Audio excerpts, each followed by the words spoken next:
Sharon Vaughn, and you're listening to MCO Woe, a podcast giving you a look inside the hearts of the women in our communities, encouraging you to quit comparing and start connecting. Today's guest is most frequently spotted on a paddleboard, showing beautiful homes along the Emerald Coast or leading a group fitness class. Today, in part one of our interview, she opens her heart to you with her journey through motherhood, marriage, and divorce, immersing herself in the community and the pursuit of authenticity. This is her story.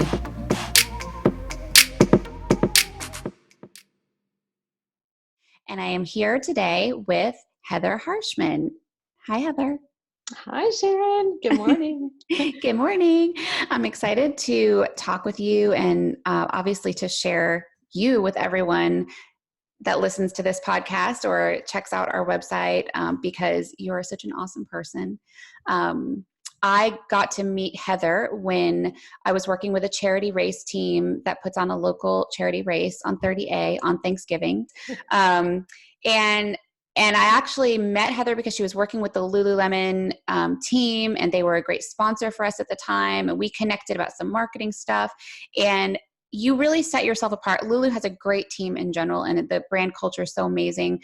But you just set yourself apart so much just in that whole group, and I think just in the entire mass of people in general. And I decided when I knew we were going to talk, I was just like brainstorming on some things that were my first impressions of you when I met you, and things that made me want to connect with you further than that. And I wrote down kind, athletic, generous, helpful, quiet, insightful, intelligent, friendly, and giving, not taking.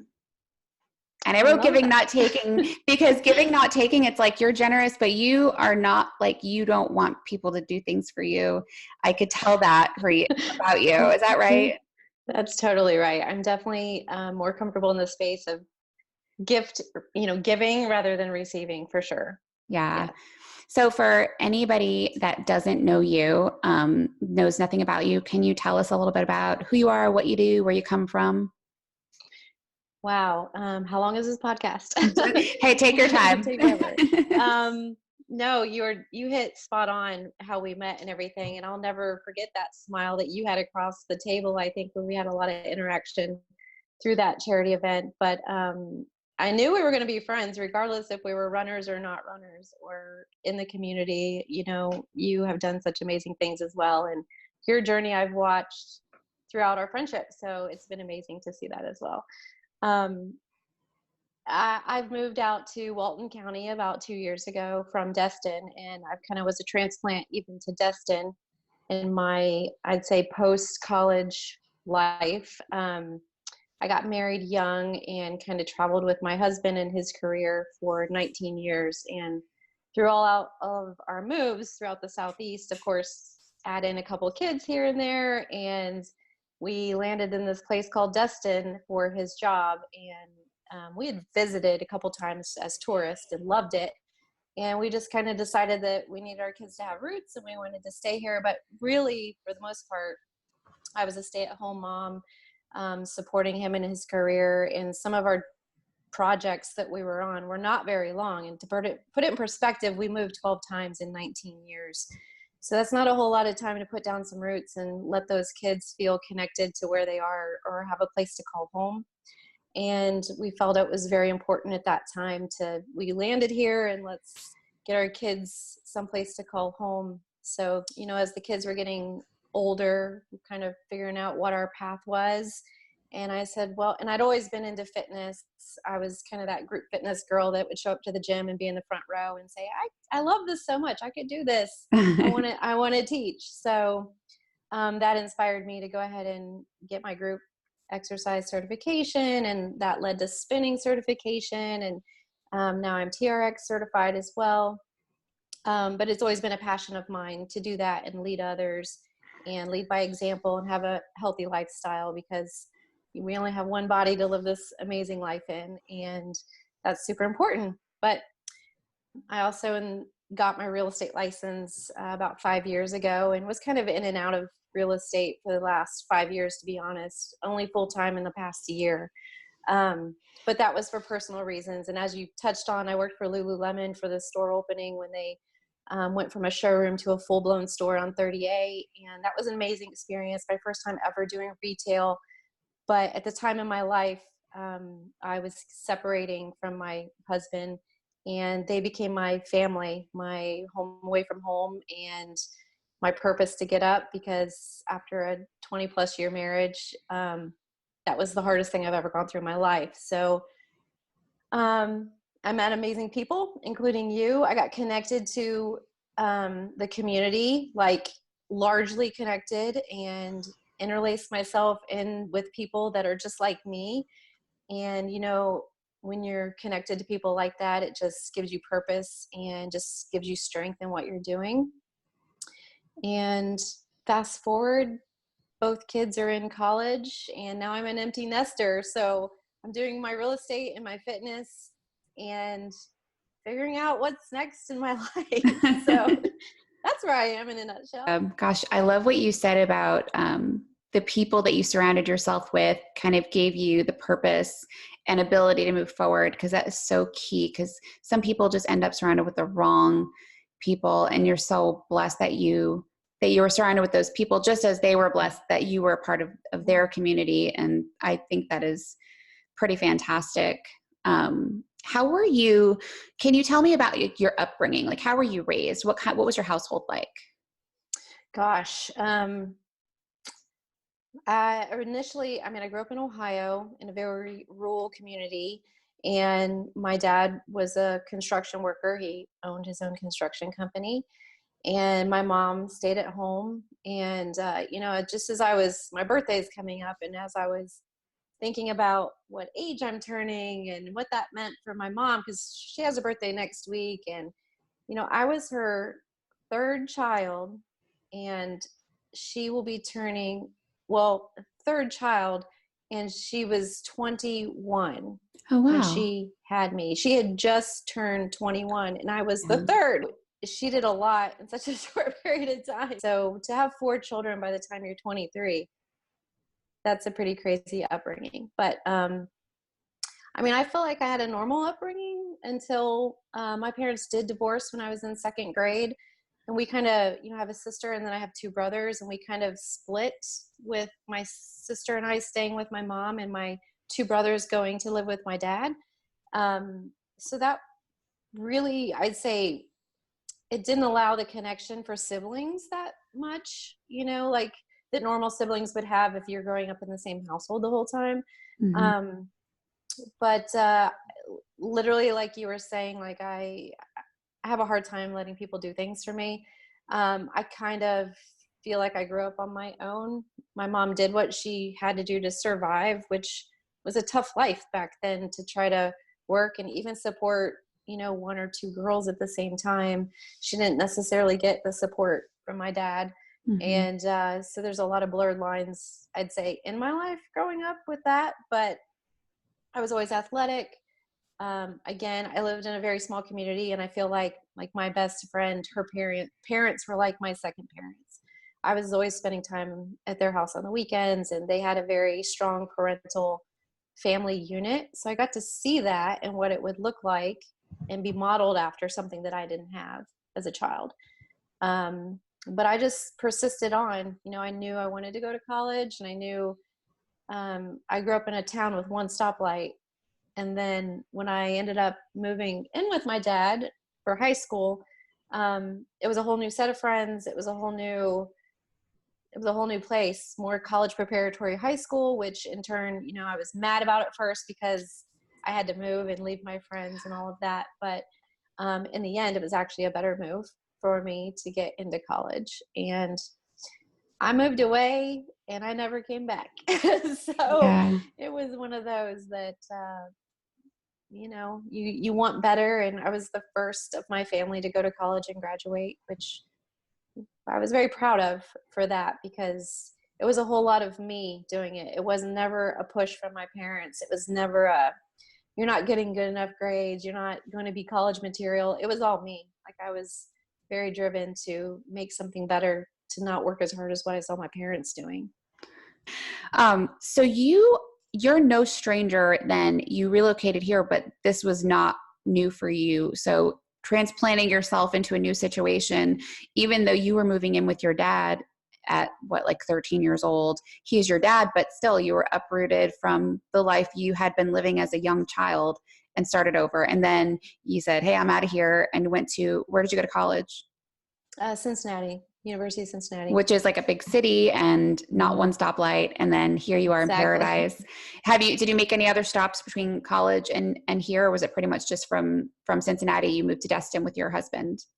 No, he was 2 years ahead of me in college. So he was actually graduating and I was 2 years into my college career. And he chose a company that was based out of Little Rock, Arkansas. So our first move was actually there. And it was one of those, you take all of your college furnishings, which cost about $500 maybe, right, and you store them and you stay in a hotel for a while because you don't know where the first project is going to be. wow. So we went from there to, gosh, if I have to repeat this, it's so funny to try to remember back every place. But we went from Springdale, Arkansas to Grove, Oklahoma, back to Fayetteville, Arkansas for a little bit of time, and then to St. Louis. And all the time, I still had aspirations of finishing my college. It was just, as a young couple, you got to establish residency because there was no way we could afford to pay out-of-state tuition and things like that. So we got to a place in St. Louis, Missouri, and his project was going to last for quite a while. So we got married and established residency there. And literally I finished my 2 years of college I had left in about a year and a half because I just went concurrently through summer and everything. Yeah. So ultimately we went there and then we moved to Georgia, and he had a stint in Tennessee for a little while that I did not go to because I was newly pregnant. And then we went to Orlando and down to South Florida and then eventually landed here. So I want to talk about, I had asked you previously about your greatest fear, and I really want you to talk about that because I think that a lot of people have this fear. And you said your biggest fear was failure, basically in all forms.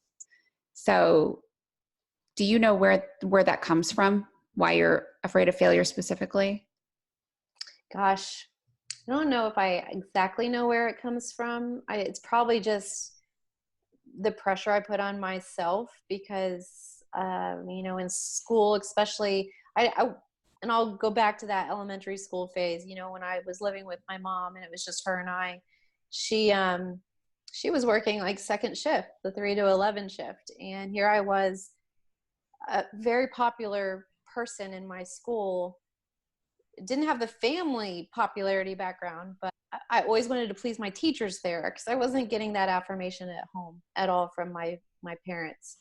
I think I remember getting paid once for my report card for A's, but that was maybe, I don't know, 7th grade or something. But that wasn't my motivation early on. It was literally, I'm in this small town. I can tell, and I know it's probably way different nowadays with teachers and children and how big your area is, but I really felt that those teachers knew my situation. Even if I didn't know my full background, they sure did. And they were there to like scoop me up, make me feel loved, and make me, want to do better. And I guess I just never wanted to disappoint. Yeah. In that regard. And I think it just translates with everything. I feel like I make the right choices and do the right things, and I don't ever want to fail. But I know we learn so many lessons from failure, and by golly, I have failed plenty of times and I have learned those lessons. But I think that's where it stems from. Another childhood kind of thing that everything comes from there. Yeah. I want to talk about later. It kind of freaks me out as a parent when I think about all the things that affected me from childhood, and I go back into my son's inventory of life and I think, oh my God, what did I do? Like, right. What did I mess up? But I want to talk more about this thing first. What can you go back to a specific memory that you have of a time where that you felt like a failure that you sometimes go back to and you think, oh, this is just like that, or I don't want to be like that again. I don't want to feel like that again. Specifically, I think the biggest thing that jumps out to me is my marriage. And it took me a long time to feel like take the good parts from that and not make it a failure, because Right. I mean, being with someone for 23 years and married 21 years of it, that's a pretty huge accomplishment. Lot. And for all that we had endured up to that, and besides life challenges, just the moving alone, and reestablishing yourself and kind of recreating yourself in every city and every town that you're being in, and getting all those connections and then when the kids are introduced and you're trying to get them acclimated and make them feel like normal kids as well. um, I did feel that letting down that marriage was, could be in that category as a failure. um, but I've since looked at it in a way that, have I learned something? Absolutely. And when you kind of flip the switch and you can do that with any situation, you don't have to call it a failure. It's just like a stepping stone and the next step on your journey that you're going to take with you, and you're going to apply it. And so yeah, that's where I think I was there, but I've switched it to a way where, it was more of an accomplishment than a failure, for sure. So in your daily life, when you're doing things, you put a lot of pressure on yourself, whether you're teaching a class or you're working or you're maybe dealing with your kids or friends or a relationship. Do you, or I should say, how do you apply that? How do you talk to yourself now? How does it make it different? How you talk to yourself when you're going into something and you might still be a little afraid to fail? How do you deal with that and try to overcome it? The outlook for the other side, because behind the fear is the growth behind it. And if we're not growing, in my opinion, if you're not growing, um, what is there? What's the purpose behind our life right now? Do you want to stay static and stagnant and not see what's on the other side? Because it's probably way more beautiful than even what your life is right now. Yeah. So yeah, the fear is paralyzing at times because you don't want to fail. But then if you can just push through it in any regard, what's on the other side is always better than where you were. I love that. Yeah. I believe it. I believe that so much. And I honestly believe the person that I met, a couple of years ago, you probably weren't the same person 20 years ago. And doesn't mean you were better or worse or you are now, but you were different. And all of that is like, we're just some of our parts. Yeah, absolutely. And I'm a different person even now than what you met me 2 years ago. Yeah. I mean, really, you were still evolving. I don't even think I really knew, that you had just recently gone through all of that, with your marriage, and that this was all kind of a new thing for you. So one of the things that I did not put this on my list, but now that I'm thinking about this question, you come across, and that's all we know is what we see of a person. You come across as a very authentic person. I don't see a person that is putting on a front. I know that you probably like filter yourself sometimes because you want to be liked or accepted, but you don't seem to change anything about yourself to do that. And so how do you, on a daily basis, how do you pursue authenticity? Oh my gosh. I mean, living your truth is so powerful because people have opinions regardless. So it really doesn't matter. It's kind of like that shield of armor that you put on, because if you're being authentic and living your truth every single day, you have nothing to hide. No matter what someone says, that to the core of who you are, and that you're presenting that and you're living it. I literally have nothing to hide, and I'm out there trying to display a life that I love. And if that helps my real estate career or even my fitness career, as far as people wanting to join the movement, if you will, then that's just a win, because, it's not only going to be great for me, but it's more importantly great for them, because they're going to be able to, live the same kind of things that they're seeing me do in an authentic way. Mm-hmm. I think it's hard sometimes. And I always like to say being authentic doesn't mean that you don't care what people think of you, because I still feel like I try to be as authentic as possible, meaning just sometimes transparent. Sometimes that's how I define authenticity, is transparent. I know I've lived a life before that I wasn't authentic in for one reason or another, but it felt like such a relief to come to my authenticity and to live my truth. So what I wonder is was there a transition for you, or do you feel like you've always been this way? No, definite transition. I don't think as a wife, especially the last 4 to 5 years of my marriage, that I was living my truth, or I think I was I was probably the best actress that I could have ever been at that point, because Yeah. of unhappiness and things that were happening internally or behind closed doors that nobody would really even know, because here's Heather, here's the happy Heather. Mm-hmm. Everything looks perfect in her world. Not that I was trying to display that, but it's sometimes almost a shift in, inside that you want that. Mm-hmm. So it's kind of like, dress for the job you want. Yeah. You're putting it out there because that's what you really do want to have, even though you might be covering it up and it's not happening. And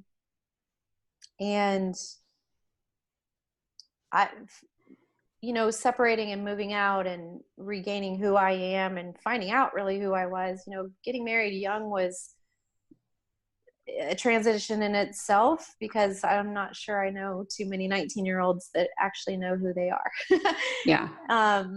So fast forward that 20 plus years and you're like, wow, you discover what you really do like and what makes you happy down to your core.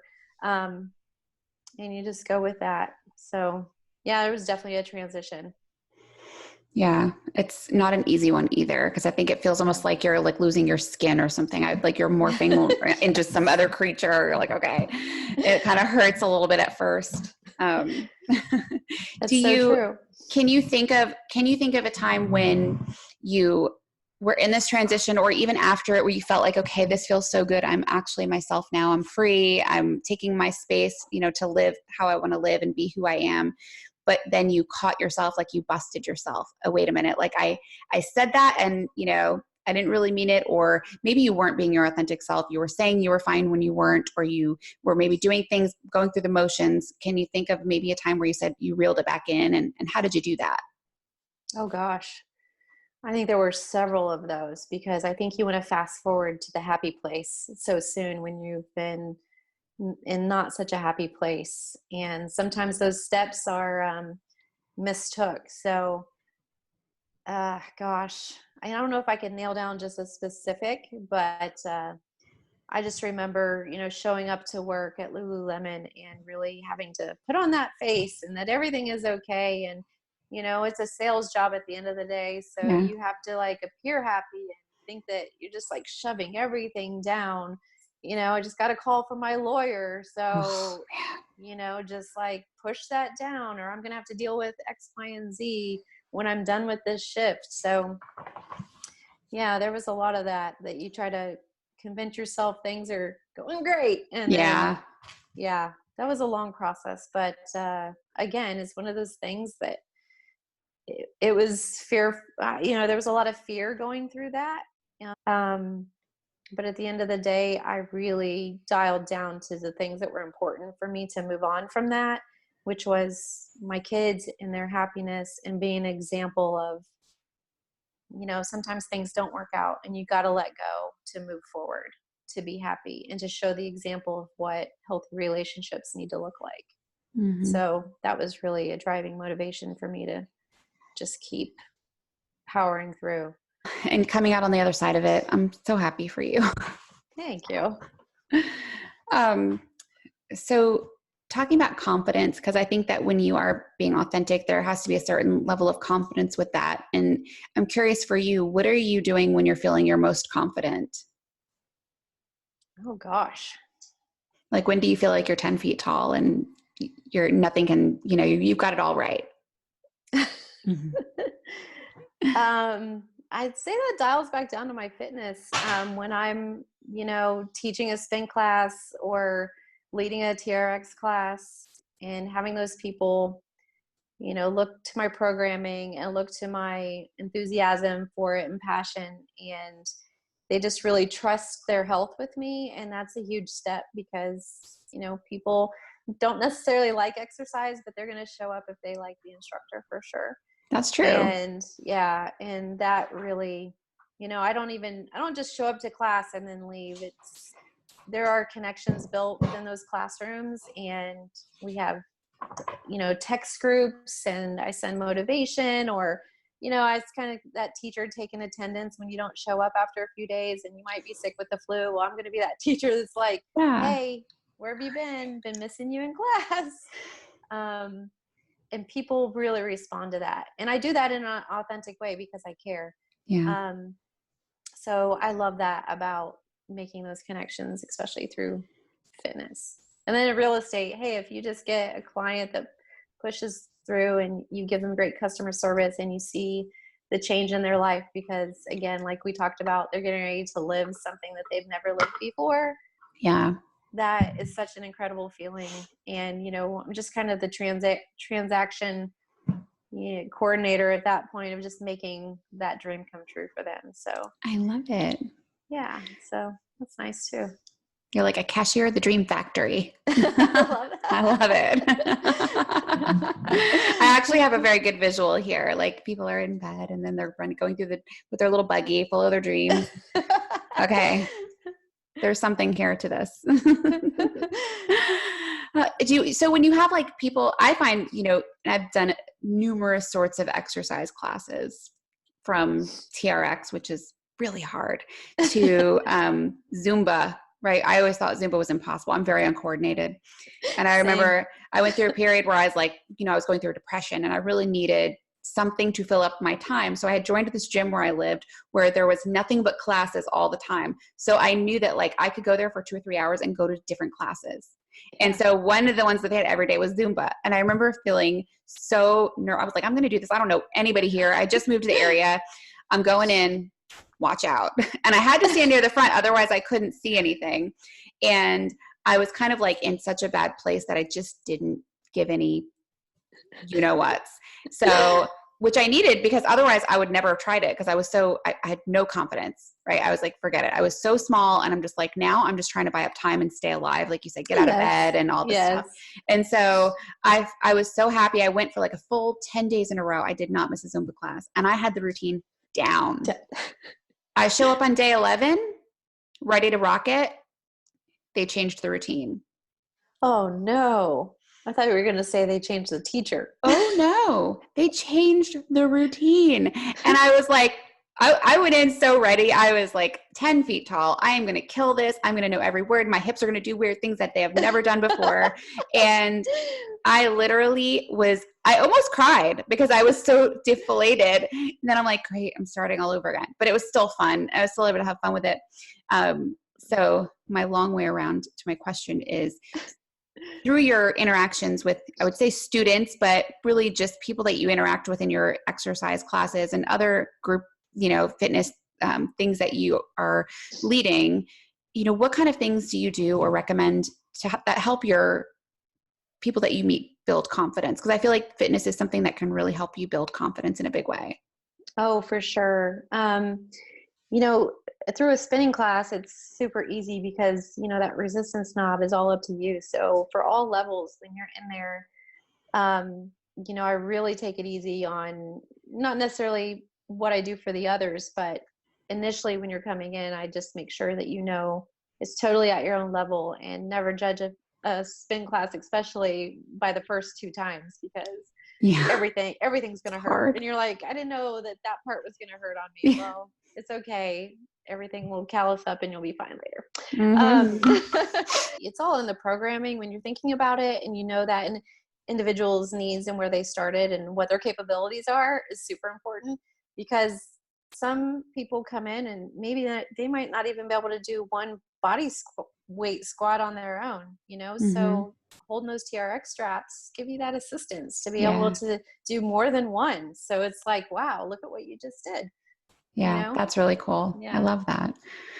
Can you think of a time, especially just going back to recent history, where, you felt judged by someone, even if it was just in passing, or even maybe it was a personal experience that really hit you hard, but a time where you really felt like your person was being judged, who you are, or something you did that you didn't feel was fair. Oh gosh. Yeah. Divorce is never easy. Mm-hmm. And sometimes people grow from that experience and some people don't. And I'm not sure about you, but I'm the only one living in this body and walking around in it. Mm-hmm. So, there's so many situations that anybody can attest to that, because even if you're looking at something on social media and your mind goes somewhere where you're making a judgment call, you have no idea what happened to that person in the morning, how they slept the night before. Amen. I mean, my children are my heart and soul, and I've tried to make the best decisions that would make their lives better as well, and show them example of what I would want happiness to be, because ultimately that's what I want for my children, is happy. I don't care what it is that you do, or you be a good human and just be happy. That's it. And yeah, I just want the same. I want the reciprocal back to here to mom. Yeah. I love them unconditionally. Mm-hmm. So I hope I'm not being judged by my children, but if I am, then it's okay. So you touched on something that if you want to talk about it, I kind of wanted to talk about healing and forgiveness. And I know, I remember the first time you mentioned that you hadn't seen your daughter, that, she hadn't spoken to you in a long time. And I wonder if you would talk about a little bit about, how you kind of lost touch with your daughter and why, and kind of how you're coming out of it. Because I think that the things that you have shared with me about reconnecting, and your heart for forgiveness and willingness to be so patient and selfless in the process is so overwhelmingly inspirational. And if you're willing to share it, I would love that. It wasn't quite necessarily the best mother-daughter connection, I would say, that two people could have. But I remember back to my own situation when I was a teenager, and I didn't think it was that far out of the norm. But at the same time, my mom wasn't around like I was as a stay-at-home mom for her. So I felt like the connection should have been a little better. And being a first child for us, I literally, when she was pushing back, I was like, okay, she needs space. I'm going to give her that space. And when I look back on that, I really wish I still would have kind of been more in her face, like not let her push me so far back, because I really feel like that created more of a distance between us in our relationship than it probably could have. But at the same time, in the foreground, that something she never really knew was strange strains of the marriage going on in the foreground, that, if she's giving me pushback and then this is happening, it's a lot to juggle around. And it's not like I was clinged on to her to solve my adult problems. Right. And so my goal when she was, wanting to go to college was getting her to college. This is something aspirational for her, and this is what she wants to do. And things weren't great in the marriage, but we powered through to get her to the place where she wanted to be. And she was excited to go. And then literally a month in is when her dad and I separated. And intentionally, looking back at it, I would say I did that on purpose. I waited to leave because I wanted to know she was okay going to school. I don't know if leaving earlier would have changed that for her, but unfortunately, in the circumstances of leaving and all of that, it appeared in her 19-year-old mind, 18-year-old mind, that, mom was leaving dad. She had no reason why to even guess, because remember that front you put on? Yeah, that fake smile you put on that you don't really project to your kids because you want them to feel safe, and you want them not to have that fear that their family unit is failing. So she got really upset with me that she pretty much blamed the whole end of the marriage on me. And the advice I got was that it's an adult situation. And even though the age of your daughter says she's an adult, this isn't her issue. And you kind of keep your tears to yourself and you power through. And if they ask specific questions, then you give them an age appropriate answer. But it really should be between you and your husband. I'm very proud of how I handled the situation, even though it really drove that wedge between her and I stayed graceful. I never disparaged her dad. I didn't really have a whole lot of opportunity, to be honest, because she said she didn't want anything to do with me, and she ceased, blocking me on social media or texting or calling or emailing. And that's just another unfortunate part about divorce is children kind of being stuck in the middle, and they really don't have all the facts. So they're kind of painting their own story about what happened, and they don't understand it, and they don't have to understand it because, again, it was something that happened between her father and I. It wasn't a relationship issue between her and I or my son and I. It was her dad and I. Anyway, really fast forward to, the beginning of,